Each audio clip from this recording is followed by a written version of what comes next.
কাল কৰোনাক লৈ স্বাস্থ্যমন্ত্ৰীয়ে সংবাদমেল সম্বোধন কৰি আছে। আকৌ এবাৰ পোনপটীয়া সম্প্ৰচাৰত আপোনালোকক এই সংবাদমেলৰ মাজলৈ লৈ গৈছো। আৰু ভাৰত চৰকাৰে প্ৰয়োজন হ'লে দুৰ্গাপুৰৰ পৰা আমাক অক্সিজেন আনিবলৈ অনুমতি দি থৈছে।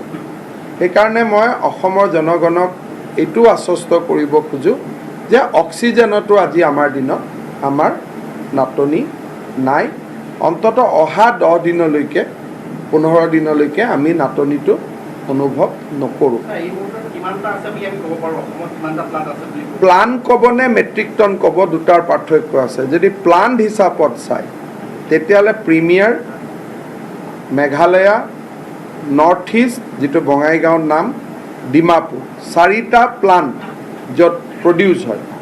আৰু আমাৰ ঘৰত প্লান্ট 8টা, কিন্তু সেইবোৰ প্লান্ট মানে 0.62 মেট্ৰিক টন, সেইটো প্লান্ট মানে 30 মেট্ৰিক টন। গতিকে সেইকাৰণে আমি প্লান্ট কেইটা আছে যোৱাতকৈ যদি প্লান্টৰ সংখ্যা চাই চৰকাৰৰ লগত 8টা, ব্যক্তিগতভাৱে 4টা, 12টা।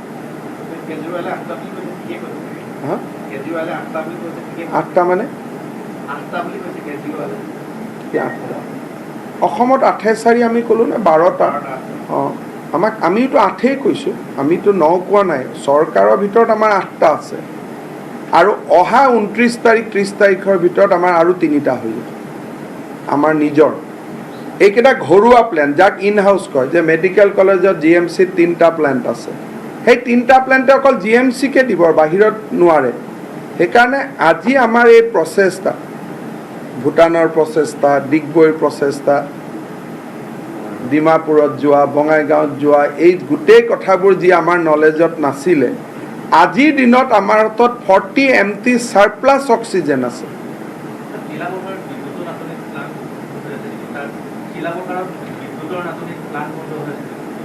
নাই, এতিয়াতো আমি প্লান্টৰ নাটনিৰ কথা নাহে কিয়, আমাকতো অক্সিজেন নালাগেই নহয়, এইবিলাক ব্যৱস্থাহে। আমাৰ লগতো 20 মেট্ৰিক টন লাগে, সেইটোতো আমি হাঁহিয়ে পাই যাওঁ। গতিকে আমাৰ লগত এতিয়া যদি কিবা বিদ্যুতৰ নাটনিৰ কাৰণে আছে, বিদ্যুৎ লগাই দিলে হ'ব, সেইবিলাকৰ কাৰণে নেশ্যনেল ইমাৰ্জেঞ্চিত নহয়। কিন্তু মোৰ মতে চিলাপথাৰতো যদি কিবা প্লান্ট তেনেকুৱা আছে, মই আজি সেইটো খবৰ কৰিম। কাৰণ বঙাইগাঁৱটোতো তেনেকেই পৰি আছিলে, ডিমাপুৰটো পৰি আছিলে। গতিকে কিছুমান থাকে, খবৰ ল'লে বিপদৰ সময়ত পায়। যদি তেনেকুৱা কিবা আছে মই খবৰ ল'ম। এতিয়া আমাৰ অক্সিজেনৰ ক্ষেত্ৰত লাহে লাহে ইয়াৰ উপৰিও আমাৰ আৰু 2টা আছে। যদি প্লান্টৰ হিচাপে চাই, আৰ্য নাৰ্ছিং হোম আৰু নাৰায়ণ হৃদয়ালয়ৰো আছে, যোৱাকালি কৈছোঁ। সেইকাৰণে প্লান্টৰ হিচাপতকৈ টোটেল অক্সিজেন চালে ভাল। অসমৰ দৰে সৰু ৰাজ্য এখনৰ হাতত আমাৰ 61 MT অক্সিজেন আজি আছে। তাৰ উপৰিও আমাৰ লগত এটা খুব ডাঙৰ ব্যৱস্থা আছে, যিটো ভাৰতৰ বহুত কম ৰাজ্যৰ আছে। সেইটো হ'ল যে আমাৰ ষ্ট'ৰেজ কেপাচিটি। আমি বৰ্তমান অসমত অক্সিজেন ষ্ট'ৰ কৰিব পাৰোঁ অলমষ্ট 460 মেট্ৰিক টন। আমাৰ 30খন টেংকাৰ আছে, 6টা ক্ৰায়জেনিক আছে। আজি অইল ইণ্ডিয়াই আমাৰ 30 মেট্ৰিক টনৰ আৰু এটা ষ্ট'ৰেজ ফেচিলিটি দিছে। তেওঁলোকৰ নাইট্ৰজেনৰ ফেচিলিটি আছিল, এতিয়া তেওঁলোকে নাইট্ৰজেনখিনি খালী কৰি আমাক অক্সিজেন ৰাখিব দিব। জেনেৰেশ্যন 61 ষ্ট'ৰেজ হ'ল আমাৰ 468। তাৰমানে দুৰ্গাপুৰ বা কৰাৰ পৰা অক্সিজেন নাহালৈকে আমাৰ ষ্ট'ৰত যি থাকিব, সেইদি আমি 7 দিন চলি থাকিব পাৰিম। ইনে যদি আমি 50 MTও কেতিয়াবা আমাক খৰচ হয়, তথাপিতো মিলিটাৰীত যেনেকুৱা কয় যে ৰচত 7 দিনৰ আছে, 7 দিনৰ ভিতৰত নতুন আহি পৰিব, তেনেকৈ আমাৰ হাতত 460 মেট্ৰিক টন অক্সিজেন আমি আবদ্ধ কৰি ৰাখিব পৰা ষ্ট'ৰেজ কেপাচিটি আছে। এইটো ভাৰতৰ বহুত কম ৰাজ্যৰ আছে, 30খন টেংকাৰ কাৰোৱে নাই। আমাৰ যিটো ষ্ট'ৰেজ আছে, আৰু আমি 200 মেট্ৰিক টন বাহিৰৰ পৰা আনি থাকিব পৰা আমাৰ ট্ৰান্সপৰ্টেশ্যন ব্যৱস্থা আছে। যেনেকৈ দুৰ্গাপুৰত আমি পঠালোঁ, আহিলে 30খন আমাৰ লগত টেংকাৰ আছে। সেইকাৰণে মই ভাবোঁ যে আমি নিজৰ বহুত ডাঙৰ প্লান নহ'লেও অসমত আজি আমি অক্সিজেন লৈও, মই এটা 10 দিনৰ আপোনালোকক প্ৰজেকশ্যন দি আছোঁ যে নেক্সট 10 দিনলৈকে আমাৰ অক্সিজেন লৈও কোনো আশংকা নাই। ICU বেড লৈ আশংকা নাই, হস্পিটেল বেড লৈ আশংকা নাই, অক্সিজেন লৈ আশংকা নাই, ৰেমডিচিভিৰ ইনজেকশ্যন লৈ আশংকা নাই। মেন পাৱাৰো আমি মেডিকেল কলেজৰ ফাইনেল ইয়াৰ পৰীক্ষাবিলাক আগুৱাই দিছোঁ, 8 তাৰিখৰ পৰা আৰম্ভ হ'ব, যাতে 15 মে'ত আমি বহুত ডক্টৰো পাওঁ। 600-700 এডিশ্যনেল আমাৰ ডক্টৰো আহে। আজি 145 নিউ ডক্টৰছে জইন কৰিছে। তেনেকৈ থাৰ্ড ইয়াৰ নাৰ্ছিঙৰ পৰীক্ষাবিলাকো আমি অলপ আগতীয়াকৈ পাতিব কৈছোঁ, যাতে সেই ষ্টাফখিনিও আমি পাই যাওঁ। সেইকাৰণে মেন পাৱাৰ লৈও আমাৰ অসমত আজিৰ দিনত কোনো চিন্তা কৰিবলগীয়া নাই। আৰু মই ভাবোঁ যে মই এইখিনি আপোনালোকক ক'ম বুলি ভাবিছিলোঁ, যাতে জেনেৰেলি এটা মানুহৰ মাজত পেনিক সৃষ্টি নহয়। কিন্তু আজি ডিজাষ্টাৰ মেনেজমেণ্টে হয়তো আৰু অলপ অৰ্ডাৰ দিব। আৰু শিক্ষা বিভাগৰ পৰাও আজি ক্লাছ 8লৈকে স্কুল বন্ধ কৰি থোৱা হৈছে। আৰু অভিয়াছলি গুৱাহাটীত 1000 পালে কলেজ ইউনিভাৰ্চিটিও বন্ধ হৈ যাব, সেইটো আগতে কোৱাই আছে। গতিকে মোৰ ফালৰ পৰা এইখিনি ক'বলগীয়া। আপোনালোকৰ যদি কিবা সুধিবলগীয়া আছে। চাওক, আজি মই বাৰে বাৰে কৈ আছোঁ যে আজি ৰিপুণ বৰা ডাঙৰীয়া এইখিনি কৰাৰ কাৰণেই কমপ্লেইন দিছে। এইখন চৰকাৰ, আমিতো চৰকাৰ নহয়, বৰ্তমান এটা ঢাক ঢোলহে বজাই আছোঁ। কথাটো বুজি পালেনে? মইতো ক'তো চহীও কৰিব নোৱাৰোঁ আজিৰ দিনত। গতিকে মেট্ৰিক হায়াৰ ছেকেণ্ডেৰী বন্ধ কৰিবৰ কাৰণে কোনোবাই চহী মাৰিব লাগিব। সেই সিদ্ধান্তটো 2 তাৰিখে হ'ব।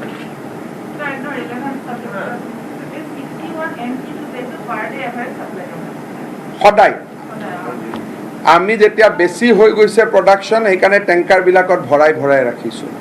টেংকাৰবিলাকতো কেপাচিটি যদি হৈ যায়, খৰচ নহয়, আমি অক্সিজেনটো উৰুৱাই দিব লাগিব। যদি মানে টেংকাৰত 400-800, এতিয়া আমি কি কৰোঁ, 20 MT পেচেণ্টে লয়, 40 MT আমি টেংকাৰবিলাকত ষ্ট'ৰ কৰি আছোঁ। কিন্তু ষ্ট'ৰবিলাক যদি ভৰ্তি হৈ যায়, তেতিয়া আকৌ আকাশত আজিৰ দিনত ইমান মূল্যৱান অক্সিজেনটো আমি উৰাই দিব লাগিব। 12,000 লিটাৰ আছে।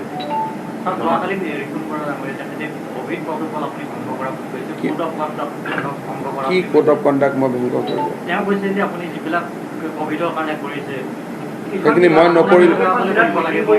মইতো গুৱাহাটীৰ বাদে ক'তো যোৱা নাই। প্ৰথম কথা, ৰিপুণ বৰা কোনোবাই ভুল খবৰ দিছে। দ্বিতীয়তে, তেওঁ যি অভিযোগ দিছে দিব, সেইটোৰ লগত আমাৰ চিন্তা কৰিবলগীয়া কি আছে?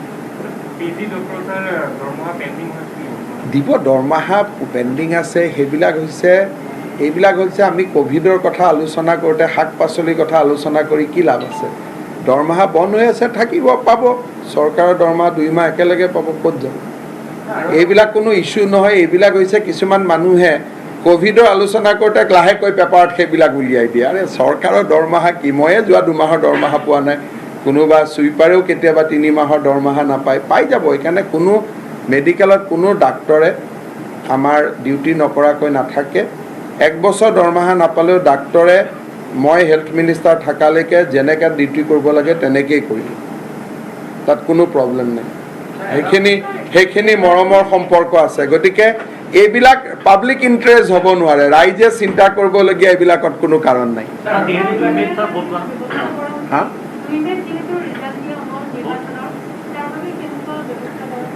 সেইখিনি নিৰ্বাচনী আয়োগে প্ৰট'কল দিব। কিন্তু আমি বিজেপিৰ ফালৰ পৰা আমাৰ কেণ্ডিডেটসকলক কৈছোঁ যে জিকিলেও 50 জনতকৈ যাতে বেছি মানুহ লৈ তেওঁলোকে কোনো সমদল নকৰে। কিন্তু নিৰ্বাচনী আয়োগে এইটো দিব। ইয়াত যিহেতু আমি চৰকাৰে এইটোৰ ওপৰত একো ইনষ্ট্ৰাকশ্যন দিব নোৱাৰোঁ। সৰ্বদলীয় বৈঠকত ৰিপুণ বৰাই আমাক অথৰিটি দিছে যে আপোনালোকে কাম কৰক, আমি চৰকাৰক সহযোগিতা কৰিম। তেওঁ তেনেকৈ কৈছে, আৰু তেওঁলোকেতো নিজিকাকৈ ৰেজৰ্টত গুচি যায়। গতিকে তেওঁলোকৰ লগত কথা বতৰা পাতি আপুনি কি পাব? আৰু তেওঁ এইটো মই নাজানো, সেইবিলাকত পলিটিকেল কথা নকৰিব। পলিটিকেল সেইটো আৰম্ভ কৰিছে বহুতে। পাব লগা আছে, পাব। এতিয়াতো দিম বুলিয়ে কৈ আছে। চব হোটেলে দেখোন আমাক আহি কৈছে ছাৰ লওক বুলি। পাবলগীয়া আছে, তেওঁলোকে পাব। যোনে দিব নোৱাৰে তেওঁলোকে নিদিব। ইয়াত জোৰ কৰিবলগীয়া কথা নাই। কিন্তু চৰকাৰী কাম কাজত আজি বিল দিলে 6 মাহ পিছত বিল পায়, এইটোতো চবেই জানে। সেইবিলাকতো কোনো নতুন কথা নহয়, কাৰণ হিচাপ কৰিব লাগে, এজিৰ অডিট থাকে, অডিটত তেওঁলোকে ধৰক 10জন মানুহৰ নাম দিছে, আমি আকৌ মেডিকেলৰ পৰা আনিব লাগিব যে সেই মুহূৰ্তত 10জন পেচেণ্ট আছিল নে নাই। গতিকে যিসকলে বিল দিব তেওঁলোককতো পিছত আপোনালোকে লিখিব যে পেচেণ্ট আছিল 10জন, বিল ল'লে 20জন। গতিকে গা বচাই তেওঁলোকে বিল দিব লাগিব। চৰকাৰে পুঁজি মুকলি কৰি দিছে, কিন্তু ডিচিসকলে ভাবি চিন্তি বিল দিয়ে, আৰু তেওঁলোকেতো ক'ভিডৰ পিছতে ইলেকশ্যন হৈ গ'ল, কাম কৰাৰ সময়ে পোৱা নাই। কিন্তু আমাৰ ইমান গুডউইল আছে যে আমাক হোটেল দি দিব, সেইবিলাক লৈ কোনো টেনশ্যন নাই। ডাক্তৰেও দৰমহা নাপালে ডিউটি কৰিব, ইমান আমাৰ গুডউইল আছে। হোটেলত বিল নাপালেও হোটেল আমাক দিব, সিমানখিনি গুডউইল আমাৰ আছে। কিন্তু প্ৰিন্সিপালে কোৱা মতে এই মাহৰ বাদে চব দৰমহা পাইছে।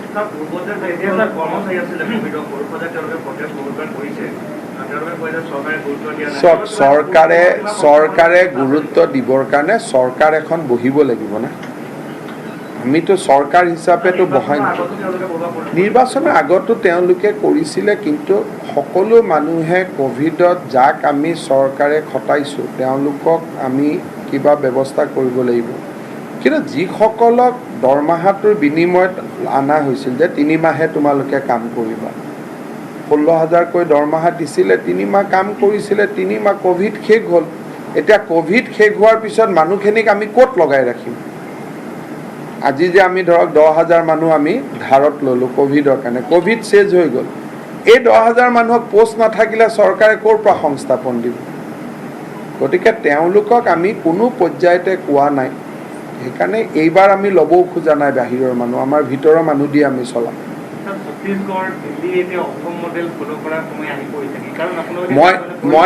মই মডেলৰ কথা ক'ব নাযাওঁ, কিন্তু ডেফিনেটলি দিল্লীত 1.5 কোটি মানুহ, অসমত 3,35 লাখ মানুহ। গতিকে দিল্লীতকৈ অসমে আজিৰ দিনটোলৈকে ভাল কৰি আছে, অহাকালিতো কোনেও দেখা নাই। গতিকে আজি কিন্তু মই আৰু মডেল বুলি ক'ব নোখোজোঁ, কাৰণ অহাকালি ৰাতিপুৱাই বোলে 100জন ঢুকাই গ'ল, এইটোতো ভগৱানৰ হাতত। গতিকে কিন্তু ফাৰ্ষ্ট ৱেভত উই ডিড বেটাৰ, আৰু এতিয়াও ছেকেণ্ড ৱেভত 10 দিনৰ ভিতৰত আমি পৰিৱেশটো মোটামুটি চম্ভালি ল'লোঁ। 10 দিনৰ ভিতৰতে আজি আমি ৰাইজক আশ্বস্ত কৰিব পাৰোঁ যে নাও চিটুৱেশ্যন ইজ আণ্ডাৰ কণ্ট্ৰল। অক্সিজেনে হওক, ৰেমডিচিভিৰে হওক, গোটেইবিলাক 3,600 পেচেণ্টক আজি আমি ৰেমডিচিভিৰ দিব পৰা পজিশ্যন আছে। আমাৰ ইমানটো পেচেণ্টে নাই।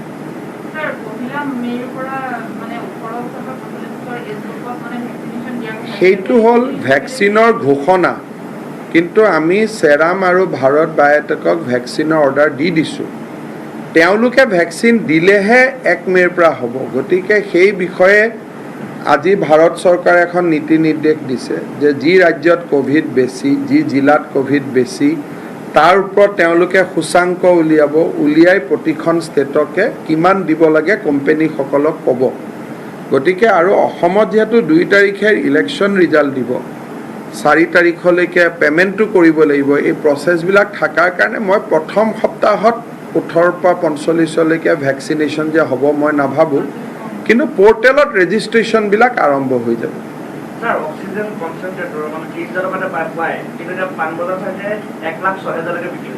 মই নাজানো, চৰকাৰে আমি 48,000ত জেম পৰ্টেলত আমি অক্সিজেন কনচেণ্ট্ৰেটৰ যোৱা বছৰ 1,000 কিনিছোঁ। এই বছৰ আমাক অক্সিজেন কনচেণ্ট্ৰেটৰ অইলে এতিয়া আমাক 500 দান দিব, তেওঁলোকৰ টেণ্ডাৰ আদি হৈ গ'ল। আৰু ITCৰ ফালৰ পৰাও যিটো কোম্পানী আছে ITC বুলি, তেওঁলোকেও কিছু হয়তো আমাক কনচেণ্ট্ৰেটৰ দিব, আমি কথা বতৰা চলাই আছোঁ।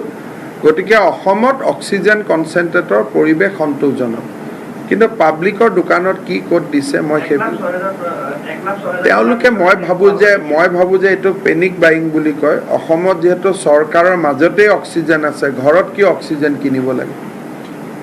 যদি চৰকাৰত অক্সিজেন কমিলেহে ঘৰত মানুহে চিলিণ্ডাৰ লয়। পেনিক হৈ গ'লে দাম বাঢ়ি যায় বস্তু। যেনেকৈ ৰেমডিচিভিৰ কিছুমান জেগাত 15,000লৈকে বিক্ৰী হৈ আছে। এতিয়া অসমত আজি মই কৈছোঁ ভাই, নাৰ্ছিং হোমেও 1500ত পাব পাৰে, 1522। এতিয়া কোনো দোকানীয়ে ব্লেকৰ কথা নাপাতিব। গতিকে এইটো হ'ল ছাপ্লাই আৰু ডিমাণ্ডৰ গ্ৰাফ। হয়তো চব মানুহে 10টা কনচেন্ট্ৰেটৰ আছে, দোকানীয়ে গম পাই গৈছে যে যি খুচি তাকে ল'ব পাৰোঁ, দাম বঢ়াই দিছে। চব মই সেই ব্যৱস্থাত যাবৰ কাৰণে মোৰ এটা সময় নাই।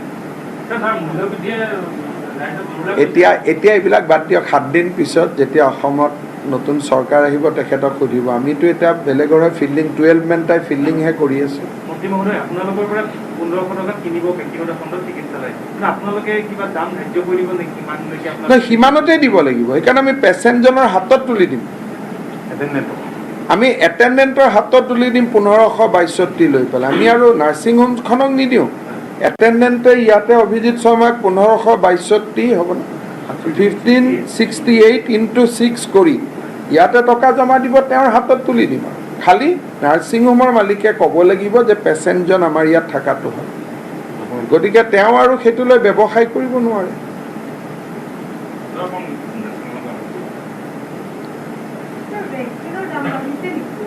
ভেকচিনৰ 18ৰ পৰা 45 বছৰলৈকে যি ভেকচিন হ'ব, তাতে কোভিচিল্ডে পাৰ ড'জ 400 rupees কৰিছে, কোভেক্সিনে পাৰ ড'জ 600 কৰিছে।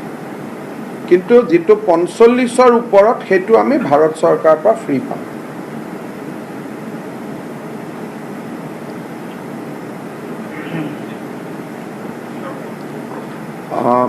We have reviewed our oxygen position. As of Assam, state of Assam is consuming 20 metric ton of oxygen per day. During the effort of last 10 days, where we have rejuvenated some of our old oxygen plant and also established PESO plant in different medical college and civil hospital, total our oxygen generation capacity has been now increased up to 61 metric ton per day against the daily requirement of 20 metric ton per day as of now. We have also enhanced our oxygen storage capacity to 468 metric ton. So I personally feel that for next 10 days our oxygen situation will remain stable and there should not be any panic and we will be comfortable. In next week we are going to start another 3 small oxygen plant in 3 different hospitals in Assam. So far as remdesivir injection is concerned, we have a decent stock of 25,000 today. So in Assam, state government is not only giving remdesivir injection to its own hospital, we are also helping the people who are in nursing home, provided they do not charge more than 1568 rupees per vials. As far as ICU bed is concerned, we have been able to add a substantial number of ICU bed in last 10 days. Almost 220 more ICU bed has been added in last 10 days. Effort is on to increase ICU bed and oxygen bed further. So whether it is a general hospital bed, whether it is a oxygen bed, whether it is a ICU bed, whether it is a stable supply of oxygen, or whether it is a question of availability of remdesivir, Assam will be in a comfortable position for next 10 days. We have been helped by Government of India with different allocation and we are fully utilizing those allocation, and also we are helping our neighboring states in different way. So I am comfortable, I am convinced that at least for next 10 days situation in Assam will be quite stable.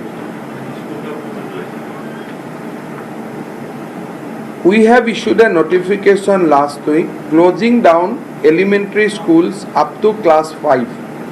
Today we have issued another notification closing down elementary schools up to class 8. So now all schools up to class 8 will remain closed provided that district has total number of 100 positive cases in last 10 days. জৰুৰীকালীন সেৱাতে 2 টকা যিসকল লোকৰ মৃত্যু হৈছে তেওঁলোকৰ পৰিয়াললৈ খাদ্য দিয়া হ'ব কিমানজনক দিয়া হৈছে মুঠত যোৱাবাৰ কিমান মই জানাত 12 জন নেকি যোৱাবাৰ আমি মেডিকেল কলেজৰ অডিটৰিয়ামত আপোনালোকৰ আগত কৈছিলোঁ লেটেষ্ট এইবাৰৰ ডাটাটো মই আপডেট কৰা নাই নেক্সট বাৰ লগ পালে মোক সুধিব মই কৈ দিম এতিয়া আপোনালোকে আমি এটা ভাল প্লেনিং কৰিছোঁ আপোনালোকক আমি লৈ গৈ দেখুৱাই দিওঁ যে কেনেকৈ আমি কৰিব খুজিছোঁ আৰু আজিৰ পৰা আমাৰ GMCHত যেটো নতুন ICU আৰম্ভ কৰিম আমাৰ পুৰণা যেটো ICU আছিল ICU পেশেন্টখিনি আমি সুপাৰ স্পেশালিষ্ট লৈকে শিফট কৰিলো ইয়াতে আমাৰ ICU হ'ব যত আমাৰ নতুন ICU ব্লক বনাইছিল তাতে আমাৰ ICU আৰম্ভ হ'ব এই হিচাপটোৰ ভিতৰতে হেবোৰ আছে এতিয়া আমি নয় এটো 100 ডিস্ট্ৰিক্টত গটিকে কোন কেখন ডিস্ট্ৰিক্টত বাদে বাকি কেখন হ'ব মই লিষ্টখন আপোনালোকক গাই দিলো প্ৰায় 25খন ডিস্ট্ৰিক্টত বন্ধ হৈ যাব আজিৰ পৰা LP school up to class 8 মোৰ টুইটত অলপ আগতে দিছো কোট 100ৰ তল আছে আপোনালোকে লিষ্টখন চাই ল'ব তেটা আপোনালোকে পাই যাব বিশ্বনাথ ওয়েস্ট কাৰ্বি আলং কেইখনমান জিলাক বাদ দি সবতে 100ৰ ওপৰ আছে লাষ্ট 10 ডেজ মেট্ৰটো ক্লাছ 8 লৈকে বন্ধ হ'ব হয়তো কালি পৰখে ভিতৰত মেট্ৰত পজিটিভ কেছ 1000 চুই যাব তেতিয়াতো ইউনিভাৰ্চিটিও বন্ধ হ'ব নহলেতো ভাল নোহোৱাটো কামনা কৰি আছো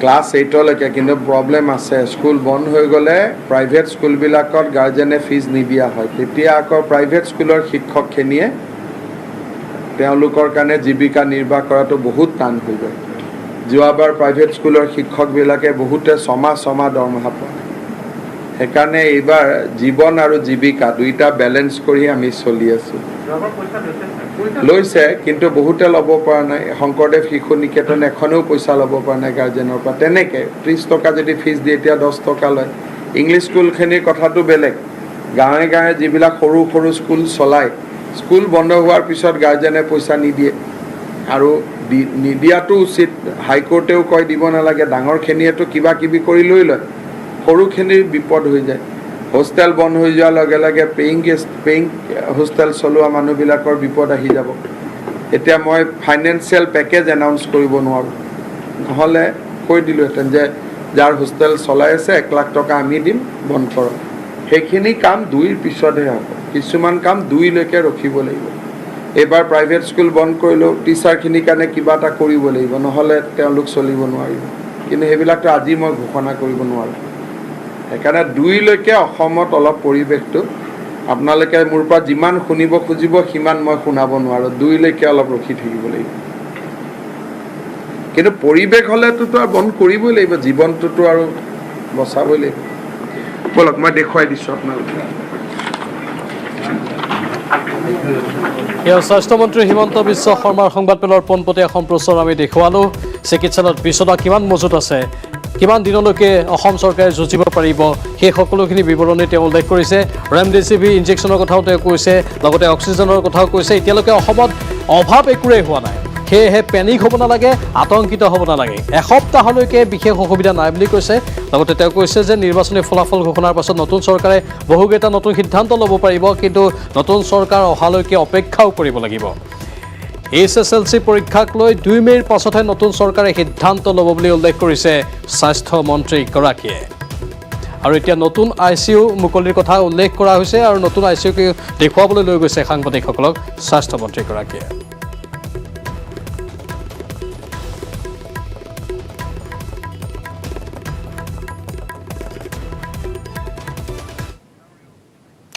আৰু এইখিনি মুহূৰ্তৰ এক ব্ৰেকিং নিউজ অসমৰ প্ৰথমগৰাকী মহিলা IAS বিষয়াৰ মৃত্যু হৈছে কোভিডত আক্ৰান্ত হৈ মৃত্যু হৈছে IAS বিষয়া পাৰুল দাসৰ মহানগৰীৰ এখন হস্পিটেলত চিকিৎসাধীন হৈ আছিল পাৰুল দাস অসমৰ প্ৰাক্তন অতিৰিক্ত মুখ্য সচিব এক ব্ৰেকিং নিউজ আমি জনাইছো অসমৰ প্ৰথমগৰাকী মহিলা IAS বিষয়াৰ মৃত্যু হৈছে কোভিডত আক্ৰান্ত হৈ মৃত্যু হৈছে IAS বিষয়া পাৰুল দাসৰ মহানগৰীৰ এখন হস্পিটেলত চিকিৎসাধীন হৈ আছিল পাৰুল দাস অসমৰ প্ৰাক্তন অতিৰিক্ত মুখ্য সচিব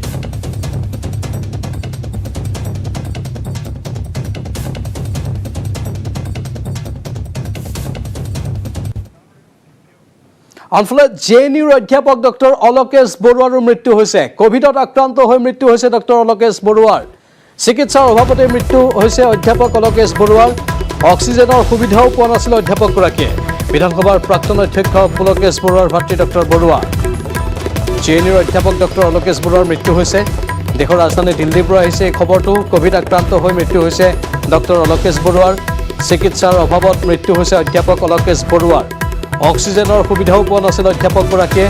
বিধানসভাৰ প্ৰাক্তন অধ্যক্ষ পুলকেশ বৰুৱাৰ ভাতৃ অলোকেশ বৰুৱা।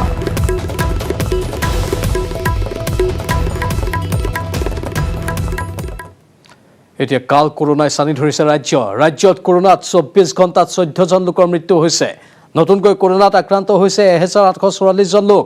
ক্ৰমাৎ ভয়াৱহভাৱে বাঢ়িবলৈ ধৰিছে আক্ৰান্তৰ সংখ্যা। অসমত কৰোনাৰ আক্ৰান্তৰ হাৰ 5.48% বৃদ্ধি পাইছে। ইয়াৰে কামৰূপ মহানগৰ জিলাত 791 জন লোক আক্ৰান্ত হৈছে। ডিব্ৰুগড়ত 190, নগাঁৱত 83, কামৰূপত 82 জন আক্ৰান্ত হৈছে। দেওবাৰৰ দিনটোত কামৰূপ মহানগৰত 8 জন আক্ৰান্তৰ মৃত্যু হৈছে। বৰপেটা, ডিব্ৰুগড় আৰু কামৰূপত এজনকৈ লোকৰ মৃত্যু হৈছে। বৰ্তমান ৰাজ্যখনত 15,470 জন আক্ৰান্ত চিকিৎসাধীন অৱস্থাত আছে।